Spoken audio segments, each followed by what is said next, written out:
En esta parte del programa nos acompaña el economista Alexander Guerrero. Una buena tarde, gracias por estar con nosotros. Bienvenido. Muchas gracias por su llamada. Feliz tarde y saludando pues a todos tus televidentes, ¿no?, en toda América Latina. Lo primero, esta crisis por falta de dinero en efectivo y el cambio de cono monetario ha generado pues malestar entre los venezolanos. ¿Qué pasó? ¿Será que el gobierno no tomó las previsiones pertinentes antes de hacer este cambio? Sí, es terrible, ¿no? El gobierno, algo ocurrió. Ellos dieron una información que cambiaban el cono monetario, es decir, se cambiaba la denominación de la moneda y a una estructura de billetes distinto al que teníamos. El cono monetario pasado lo destruyó la hiperinflación. Es la única fuerza que destruye un cono monetario. Es decir, una única fuerza que elimina el poder de compra del billete. Con un billete de 100 bolívares que la gente compraba nada hace un año o hace 2 años. Ya el billete de 100 bolívares estaba totalmente envilecido, decimos, sin poder de compra. Con un número que lo adorna, 100 bolívares, no adquiría nada. Llegó un momento en el cual era siendo el billete de mayor denominación, pues escaseaba, porque como no tienes cosas, no tienes dinero suficiente para comprar las cosas, que la hiperinflación va subiendo sus precios, entonces el billete escasea frente a la cantidad de bienes que tiene que comprar con un precio más alto. Y eso fue lo que produjo la escasez de billetes. El gobierno creó una especie de situación muy extraña de una guerra económica que se había robado los billetes, lo cual resultó siendo una gran mentira, porque todos los billetes de 100 que circulaban en Venezuela hasta el momento en el cual el presidente de la República mandó a recogerlos, habían salido en el informe del Banco Central de finales de noviembre como circulando en Venezuela, de manera que no había billetes en ninguna parte del mundo, como lo afirmó Maduro y como lo afirmó el ministro de Relaciones Interiores, que había una conspiración y que habían alrededor del 30% de los billetes de 100 estaban fuera en cualquier parte del mundo para una guerra financiera y monetaria con Venezuela. Todo eso resultó ser simplemente un fiasco. El gran problema que produce la hiperinflación es que el billete simplemente desaparece. Desaparece en el sentido de que para comprar un bien necesitas muchísimos billetes, pero como el volumen de billetes de 100 era más o menos el 40% de los billetes que circulan en Venezuela, o el 40% de la liquidez monetaria en efectivo, ese efectivo se diluye a nada, lo acaba la hiperinflación y entonces tú sientes que hay escasez del billete. Ahora, ¿qué ocurrirá con el billete de 500, por ejemplo? Es una cosa muy curiosa. En economía le llamamos eso ilusión monetaria. Tú ves un billete de 100 bolívares y crees que 100 es algo, 100 no es nada.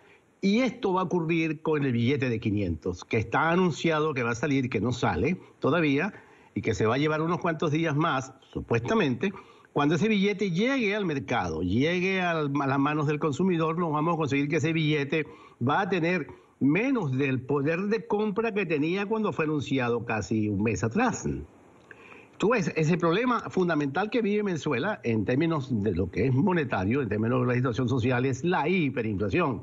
Así como se comen los billetes, la abundancia de dinero se transforma al final en una escasez de billetes. El gobierno dice que mandó a hacer billetes en el exterior. Yo tengo todas las dudas. Yo pienso que el gobierno lo que hizo fue comprar papel. Porque un régimen en hiperinflación o un sistema monetario hiperinflacionado no puede depender de billetes que se impriman en Suiza, en Canadá, en Inglaterra, en Francia, en los Estados Unidos. No, en ninguna parte del mundo. Los gobiernos requieren que sus impresoras de billetes estén a la mano disponibles, y ellas están disponibles en la Casa de la Moneda que queda en Maracay, que pertenece al Banco Central. Ese es digamos, lo que yo pienso que está ocurriendo. No han terminado de imprimir los billetes, por lo tanto no han salido. Ahora, doctor Guerrero, ¿cuál es su pronóstico para el próximo año, para el 2017? ¿La economía en Venezuela seguirá en picada? Sí, el 2016 termina con una contracción, en mis estimaciones, entre el 10 y el 12% del Producto Interno Bruto. Es decir, una economía que pierde el 12% de su tamaño, para ponerlo así en forma que nos pueda entender la gente. La hiperinflación que se estima para finales de este año, para estos días, está entre 750 y 1000%. Es decir, el venezolano apenas si recibe como salario mínimo entre 18 a 23 dólares, te podrás imaginar, mensuales, con los cuales no tiene acceso a bienes. Se está viviendo prácticamente en una situación de miseria impresionante, a tal punto de que esta situación que vivimos hoy no va a permitir que la economía venezolana el año que viene vaya a crecer, por una razón muy sencilla. Las condiciones que hicieron que la economía venezolana en el 2016 llegara a este punto de colapso se van a mantener durante todo el año 2017. O sea que vamos a tener una contracción de la economía que yo estimo estaría entre el 7 y el 12% del PIB negativo, de crecimiento negativo. Se sigue contrayendo, podemos decirlo, que desde el 2013, cuando Maduro toma el poder, que fue en enero del año 2013, a enero, ahora que estamos llegando a enero de 2017. Han pasado 4 años, la economía venezolana ha perdido aproximadamente el 25 al 30% de su tamaño. Antes de despedirlo, sus recomendaciones para los venezolanos ante la inflación abrumadora que ya se asoma para el año 2017. Es muy difícil recomendarle al venezolano que te vive bajo deudas no solamente con los sistemas financieros, sino deudas entre ellos, entre sus sistemas financieros de naturaleza informal, que en los barrios se utiliza, que alguien presta a un grupo de gente en el barrio y eso se paga al final de semana. Esas deudas han crecido de una manera exorbitante y lo vas a ver.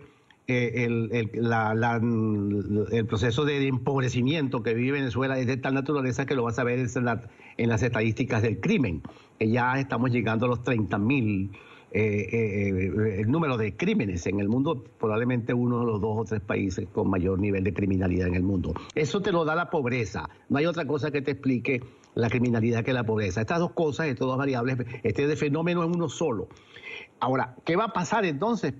En lo que pudiera pasar en el 2017, vamos a tener los mismos problemas de pago de deuda que tuvimos en el 2016. Es decir, el gobierno requerirá de 10, 12 mil millones de dólares para pagar la deuda, pero el petróleo no está generando ese volumen de dinero.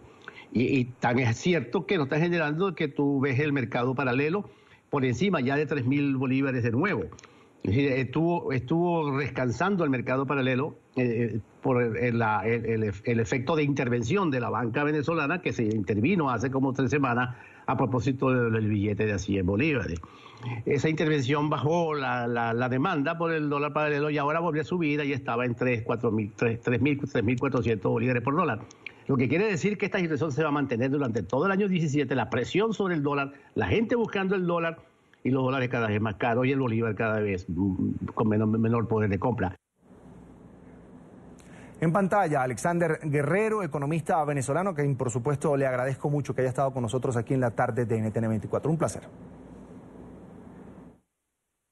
Gracias a ti por la invitación y saludos a tus televidentes y por supuesto un feliz año para todos. Dentro de todo, pues humano. Hasta la próxima, doctor. Gracias.